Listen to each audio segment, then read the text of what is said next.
Bismillahirrahmanirrahim. Assalamualaikum warahmatullahi wabarakatuh.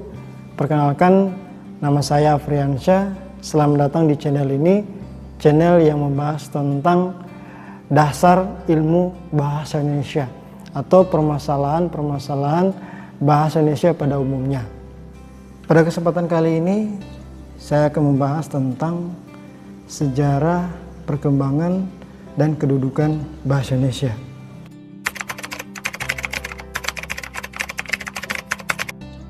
Berbicara mengenai sejarah perkembangan bahasa Indonesia, tentu tidak terlepas dari sejarah kemerdekaan Republik Indonesia. Mengapa? Karena pada tanggal 28 Oktober 1928, bahasa Indonesia mulai dicanangkan pada saat itu. Bertepat pada Hari Sumpah Pemuda.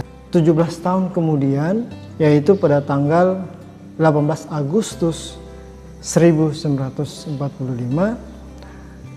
bahasa Indonesia telah resmi menjadi bahasa Indonesia. Namun pertanyaannya adalah, bahasa apa yang dipakai pada saat itu? Sebenarnya bahasa Indonesia dari berbagai bahasa, namun secara dominan yang dipakai pada saat itu bahasa Melayu. Faktor mengapa bahasa Melayu dipilih menjadi bahasa Indonesia pada saat itu. Yang pertama, bahasa Melayu sebagai lingua franca. Artinya apa? Bahasa Melayu adalah bahasa penghubung, yakni bahasa menghubungkan negara-negara di Asia Tenggara pada saat itu. Kemudian, faktor yang kedua ialah bahasa Melayu sangat mudah untuk dipelajari. Maka pada saat itu masyarakat yang ada di Indonesia mau menerima bahasa Melayu. Kemudian yang ketiga ialah bahasa Melayu bisa diterima oleh suku-suku yang ada di Indonesia. Kita ketahui bersama bahwa suku-suku yang ada di Indonesia ini sangat banyak. Tentu akan berdampak pada bahasanya masing-masing. Namun bahasa Melayu diterima oleh suku-suku yang ada di Indonesia.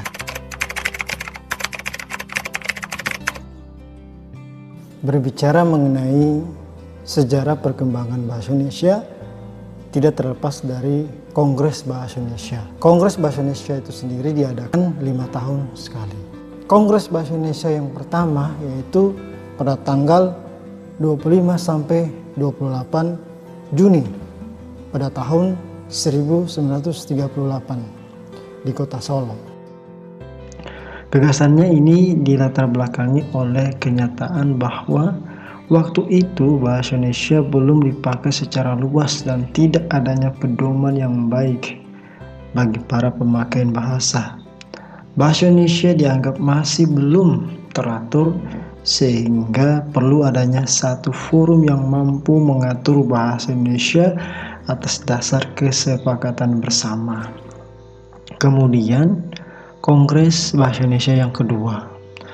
Kurang lebih dari 9 tahun setelah proklamasi kemerdekaan Republik Indonesia, pemerintah melalui Kementerian Pendidikan dan Pengajaran dan Kebudayaan memperkerasai Kongres Bahasa Indonesia yang kedua yang dilaksanakan di Medan pada saat itu pada tanggal 28 Oktober sampai 2 November 1954. Pembukaan Kongres Bahasa Indonesia yang kedua ini diresmikan langsung oleh Presiden pertama Republik Indonesia, yaitu Insinyur Soekarno, dan dihadiri 302 peserta yang berasal dari berbagai daerah di Indonesia.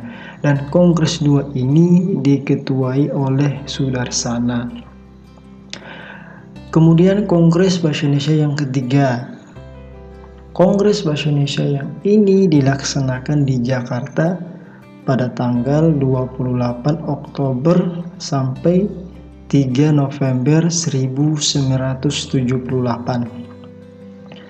Tujuan Kongres Bahasa Indonesia yang ketiga ini adalah untuk memantapkan kedudukan dan fungsi bahasa Indonesia baik sebagai bahasa nasional, sesuai dengan semangat dan Sumpah Pemuda tahun 1928 maupun sebagai bahasa negara sesuai dengan Undang-Undang Dasar 1945 dalam bab 5 pasal 36. Kemudian selanjutnya yaitu Kongres Bahasa Indonesia yang keempat.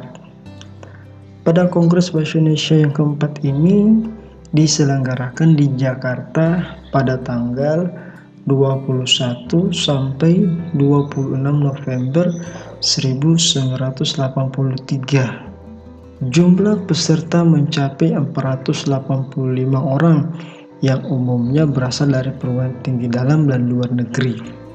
Kongres ini diketuai oleh Profesor Dr. Amran Halim dan dibantu beberapa anggota panitia lainnya.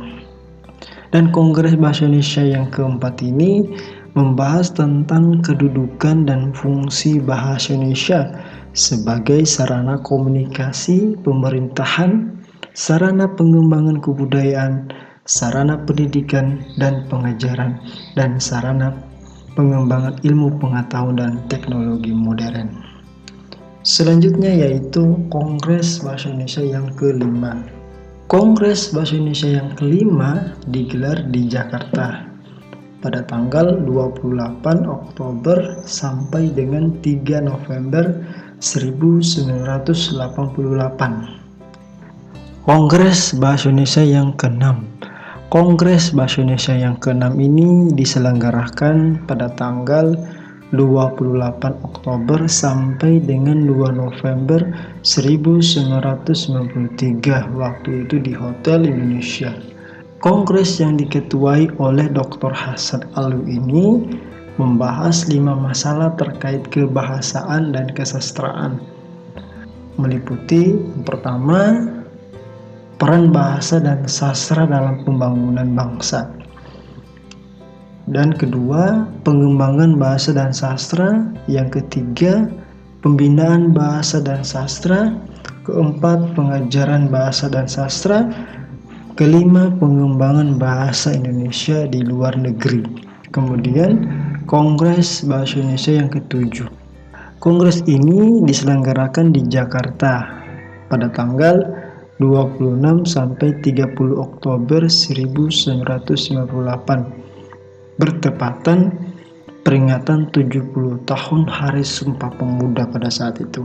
Kongres yang dihadiri 700 peserta dari dalam dan luar negeri ini mengusung tema pemantapan peran bahasa sebagai sarana pembangunan bangsa dalam era globalisasi.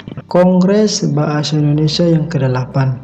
Kongres ini diselenggarakan di Jakarta pada tanggal 14 sampai 17 Oktober 2003. Pelaksanaan kongres ini dilatar belakangi oleh komitmen untuk memantapkan posisi bahasa Indonesia sebagai lambang jati diri bangsa dan alat pemersatu berbagai kelompok etnis ke dalam satu kesatuan bangsa di tengah terjadinya berbagai perkembangan dan perubahan di dalam kehidupan masyarakat Indonesia sebagai akibat bergulirnya gerakan reformasi yang terjadi sejak 1998.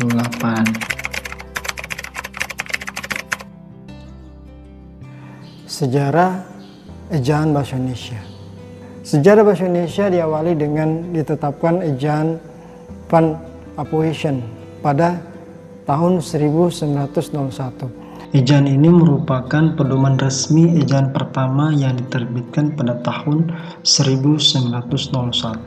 Bahasa Indonesia waktu itu masih disebut sebagai bahasa Melayu. Bisa ditebak dari namanya, ejaan ini disusun oleh orang Belanda yang bernama Charles A. Van Appoysen dan dibantu oleh Engku Nawawi Gelar Sultan Makmur dan Muhammad Taib Sultan Ibrahim. Kemudian ejaan yang kedua ialah ejaan Swandi atau disebut dengan ejaan Republik. Ejaan ini menggantikan ejaan Van Appoysen setelah diresmikan pada tanggal 19 Maret 1997. Berdasarkan Surat Keputusan Menteri Pendidikan, Pengajaran, dan Kebudayaan Republik Indonesia nomor 264. Kenapa disebut Ejaan Suwandi? Karena penyusunannya adalah Mr. Raden Suwandi yang waktu itu menjabat sebagai Menteri Pendidikan, Pengajaran, dan Kebudayaan. Kemudian Ejaan Melindo. Ejaan ini kepanjangan dari Melayu Indonesia. Penyusunan ejaan ini disusun pada tahun 1959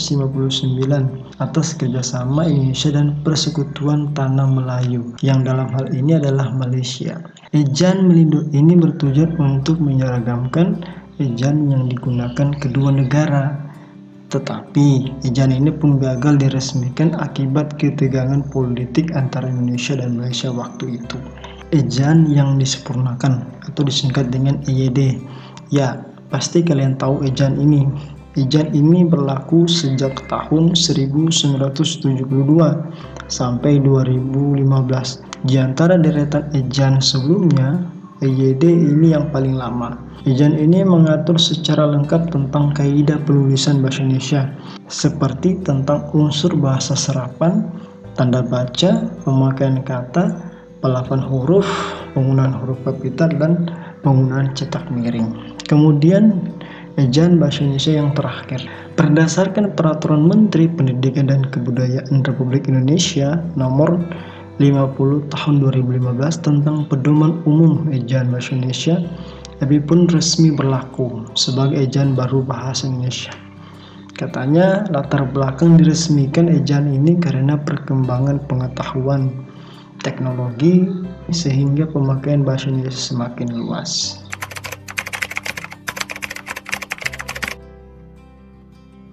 Untuk tujuan pembelajaran selanjutnya yaitu kedudukan bahasa Indonesia. Ada beberapa kedudukan bahasa Indonesia. Yang pertama, bahasa Indonesia sebagai identitas nasional. Hal ini diperkuat dengan Sumpah Pemuda. Kemudian, kedudukan bahasa Indonesia yang kedua ialah bahasa Indonesia sebagai kebanggaan bangsa. Jadi, bahasa Indonesia merupakan kebanggaan bangsa. Berbeda dengan negara Malaysia, yakni menggunakan bahasa Inggris dengan bahasa Melayu. Tetapi kita tidak, kita berbeda, kita menggunakan bahasa persatuan, yaitu bahasa Indonesia. Itulah tadi materi tentang sejarah perkembangan dan kedudukan bahasa Indonesia. Apabila video ini bermanfaat, dukung channel ini dengan cara mengklik tombol subscribe dan klik tombol like. Mungkin cukup sekian video ini, sampai ketemu video-video pembelajaran lainnya. Salam satu nusa, salam satu bangsa, salam satu bahasa.